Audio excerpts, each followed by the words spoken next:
हर हर महादेव। श्रावण महीने की आप सभी को हार्दिक शुभकामनाएं। निधि की रसोई में आज हम बनाएंगे श्रावण सोमवार स्पेशल व्रत की रेसिपी। जी हाँ, देखकर आप समझ ही गए होंगे कि आज हम व्रत के लिए पकोड़े बनाने वाले हैं।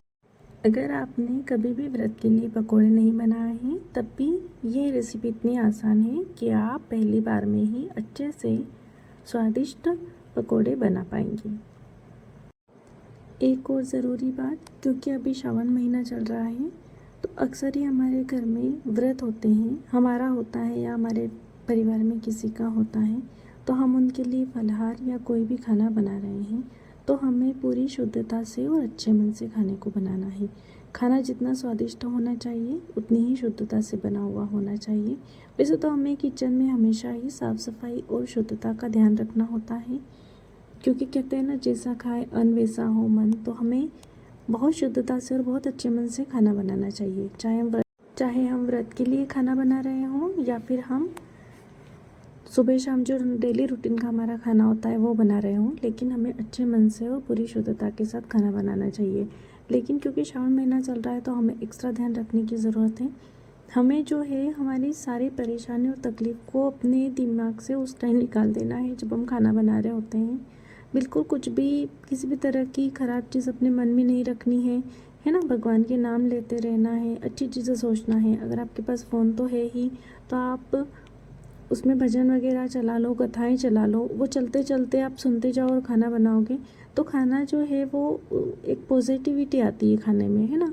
तो अच्छे मन से आपको खाना बनाना है और इस चीज़ को आप अभी श्रावण सोमवार से स्टार्ट करके हमेशा के लिए फॉलो कर सकते हो कि कम से कम खाना बनाते टाइम हमारा जो मन है वो शांत रहे, हमारा दिमाग जो है वो शांत रहे और हम पूरी शुद्धता से अच्छे मन से खाने को बनाएं।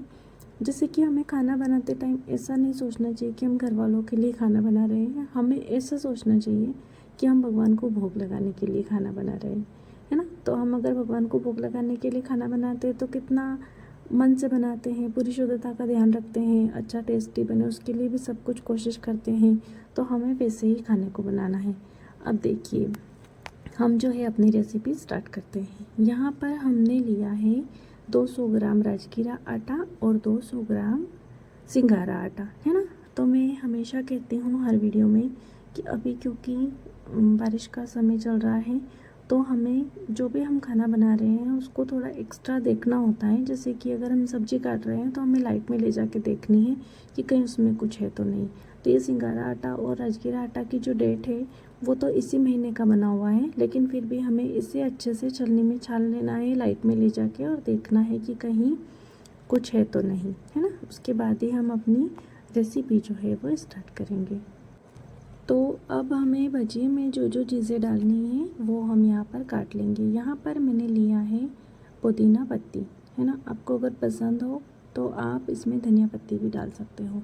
तो पुदीना पत्ती मैंने ली है और मैंने ली है यहाँ पर 3 टेस्ट जो है वो अच्छा आएगा और ये खाने में तीखी भी नहीं लगेगी। इससे क्या होगा कि यहाँ पर मैंने लिया है एक गिलकी को हम बिल्कुल बारीक बारीक इस तरह से बारीक बारीक पीस काट लेंगे। इससे हमारे भजिए का जो टेस्ट है वो अच्छा आता है। और ये डाउट मत रखिएगा मन में कि व्रत में गिलकी खाते हैं या नहीं खाते हैं। व्रत में गिलकी और लौकी दोनों खा सकते हैं। हम गिलकी काट लेंगे और 2 मैंने लिए हैं बड़े साइज के आलू को हम बिल्कुल चिप्स की तरह हमें काटना है ना, बहुत बारीक नहीं करना है। थोड़े बड़े बड़े पीस में हम आलू को काट लेंगे। उसके बाद हम पकोड़े बनाने के लिए घोल तैयार करेंगे। यहाँ पर हमने आटे को एक बर्तन में डाल लिया है।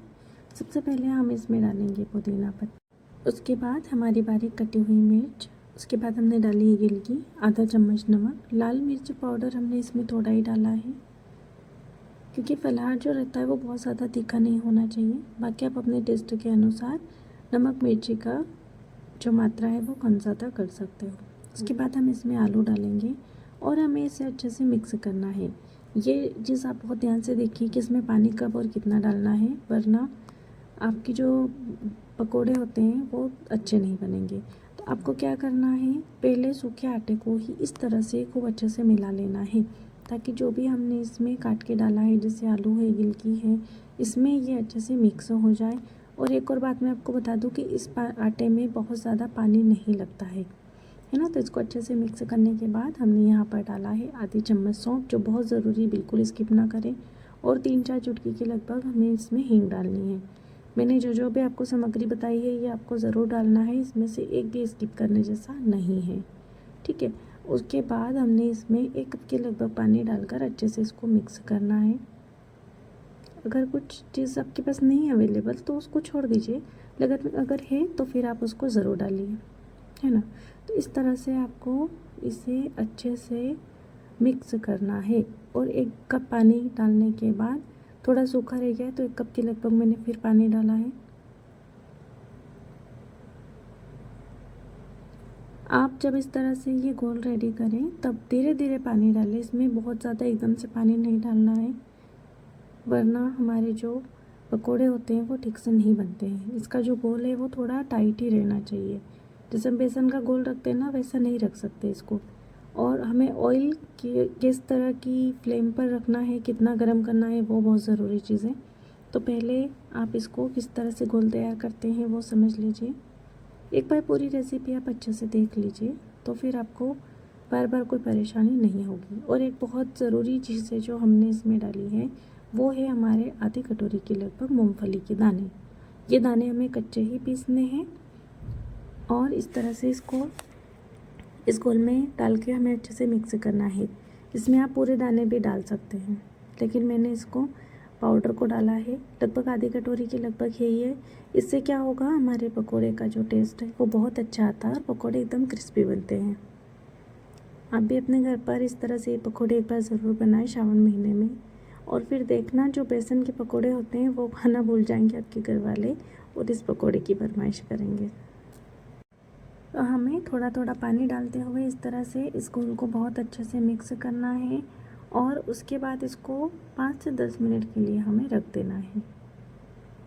बहुत ज़्यादा देर नहीं रखना है इसको, मतलब आपको जब भी बनाना हो उसके 10 मिनट पहले इसको रेडी करना है और 10 मिनट के लिए रख देना है। उसके बाद 10 मिनट बाद हम ऑयल गरम करेंगे और फिर इसमें हम डालेंगे हमारा जो घोल है वो पकोड़े बनाने के लिए डालेंगे।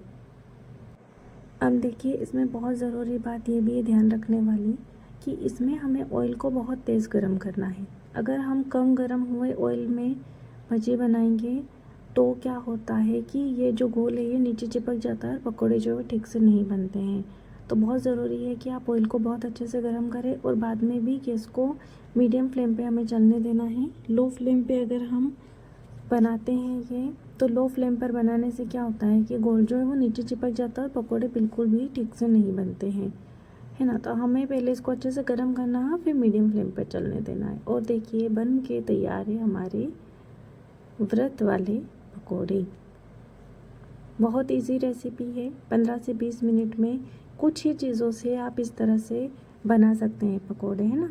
और अभी जैसे कि बारिश का टाइम है, श्रावण महीना चल रहा है और अगले महीने में भी काफ़ी सारे व्रत त्यौहार आ रहे हैं। इसके अलावा नवरात्रि में भी आप इस तरह से पकोड़े बना सकते हैं। और क्योंकि साबूदाने की खिचड़ी तो हमेशा खाते रहते हैं, पर अगर रेगुलर व्रत रख रहे हैं तो फिर आप एक ही तरह का फलाहार डेली नहीं ले सकते। दूसरी बात इस फलाहार की ये होती है कि ये खाने से लंबे समय तक भूख नहीं लगती। अब देखिए श्रावण का महीना है, कभी एकादशी है, नवरात्रि है या कुछ भी इस तरह का, है ना। तो हमारे घर में बड़े बुजुर्ग भी होते हैं जो काफ़ी लंबे समय से व्रत रखते आ रहे हैं, तो वो फिर व्रत को छोड़ते भी नहीं हैं। उन्हें हेल्थ इशू भी रहते हैं, दवाइयाँ भी देनी होती हैं। तो ऐसे में हम उन्हें क्या अच्छे से खिलाएं जिससे उनका व्रत भी रह जाए और हम उन्हें टाइम से अच्छे से ठीक से दवाई भी दे सकें। तो उसके लिए आप उन्हें ये पकोड़े जो है व्रत की बनाकर खिला सकते हैं। इसके अलावा बच्चे अगर हमारे घर में होते हैं जो व्रत रखने की ज़िद करते हैं, तो बच्चों को भी ये पकोड़े जो है वो काफ़ी पसंद आते हैं। उन्हें भी हम ये बनाकर खिला सकते हैं, आप खुद भी ये बनाकर खा सकते हैं। और श्रावण के महीने में एक बार आप लोग ये व्रत वाले पकोड़े ज़रूर बनाएं। आप अच्छे से बनाएंगे, अच्छे से खाएंगे, घर वालों को अच्छे से खिलाएंगे, खुश करेंगे घर वालों को, तो हमारे शिव जी जो है वो वैसे ही प्रसन्न हो जाएंगे, है ना। और एक और बात जो मैंने पिछली वीडियो में भी शायद आप लोगों से बोली थी कि अगर आप व्रत रख रहे हो और शिव जी को जल चढ़ाने जा रहे हो या अभिषेक के लिए जा रहे हो, तो आपको पता है कि श्रावण महीने में हर मंदिर में और स्पेशली शिव जी के मंदिर में तो इतनी ज़्यादा भीड़ होती है कि 2 से 4 घंटे भी हो सकते हैं हमें लाइन में लगना पड़े। तो अगर आप को भी ऐसी कुछ कंडीशन है या आपको पता है कि हम जहाँ जा रहे हैं वहाँ टाइम लगने वाला है, तो आप अच्छे से अपना दूध, फलाहार, फल या कुछ भी आप इस तरह से खा के, और अगर दवाई गोली आपको चलती हो वो लेके, और फिर ही आप दर्शन के लिए जाएं, है ना। क्योंकि की हेल्थ ख़राब होगी, आपका सिर दर्द होगा, चक्कर आएंगे, भूख लगेगी, आप परेशान हो रहे हो, और ऐसे में एकदम से अगर दर्शन का टाइम आ गया तो आप पूरे मन से भगवान के दर्शन नहीं कर पाओगे, है ना। इसलिए ज़रूरी है कि आप अपने मन को शांत रखें, दिमाग को अच्छा रखें, हेल्थ को अच्छी रखें, भूखे ना रहें बहुत ज़्यादा। व्रत करना अच्छी बात है, बट व्रत में भी तो काफ़ी चीज़ें होती हैं ना खाने के लिए, तो आप वो खा लें, फल खा लें, या जो भी आप खाना चाहते हैं वो खा लें, पर खुद का ध्यान रखें। बहुत ज़्यादा अपने आप को कष्ट नहीं देना है, परेशान नहीं करना है, क्योंकि भगवान तभी खुश होते हैं जब हम खुश होते हैं, है ना। हम अच्छे मन से कुछ टाइम अगर उन्हें दे रहे हैं, 5 मिनट, 10 मिनट, जितना भी आप दे सको, इतने में ही भगवान खुश हो जाते हैं। क्योंकि ये कलयुग है, यहाँ बहुत ज़्यादा तपस्या ना तो भगवान चाहते हैं और ना हमें करने की ज़रूरत है। इसलिए बहुत ज़्यादा ज़रूरी है कि हम अच्छे से खाना बनाएं, अच्छे से खाएं, सबको अच्छे से खिलाएं, सबको खुश रखें, अपने मन को खुश रखें और अपने कर्म अच्छे रखें। बस भगवान इतने से ही प्रसन्न हो जाते हैं। तो देखिए, बातों बातों में हमारे पकोड़े जो हैं वो लगभग बनने आए हैं, और मेरे आप लोगों से रिक्वेस्ट है कि आप भी श्रावण महीने में एक बार ये व्रत के पकोड़े अपने घर वालों को बनाकर ज़रूर खिलाएं। कमेंट में मुझे बताएं आपको ये रेसिपी कैसी लगी, और अगर आप मेरे चैनल पर नए हैं तो चैनल को लाइक, सब्सक्राइब और शेयर ज़रूर कीजिएगा। पिछले श्रावण सोमवार में मैंने व्रत के लिए लड्डू कैसे बनाते हैं उसकी रेसिपी आप लोगों से शेयर करी थी, उसका लिंक मैं आपको डिस्क्रिप्शन में दे दूँगी, वो वीडियो भी आप जाकर ज़रूर देखें। तो देखिए, तैयार है हमारे व्रत के स्वादिष्ट और पौष्टिक से पकोड़े। आप भी ये रेसिपी अपने घर पर ज़रूर बनाएं, घर वालों को खिलाएं, खुद भी खाएं, खुश रहें, सबको खुश रखें, खूब भगवान के नाम लें, और श्रावण महीने की एक बार फिर आप सबको हार्दिक शुभकामनाएं। तो मिलते हैं नेक्स्ट रेसिपी की वीडियो में, तब तक के लिए जय सिया राम, हर हर महादेव।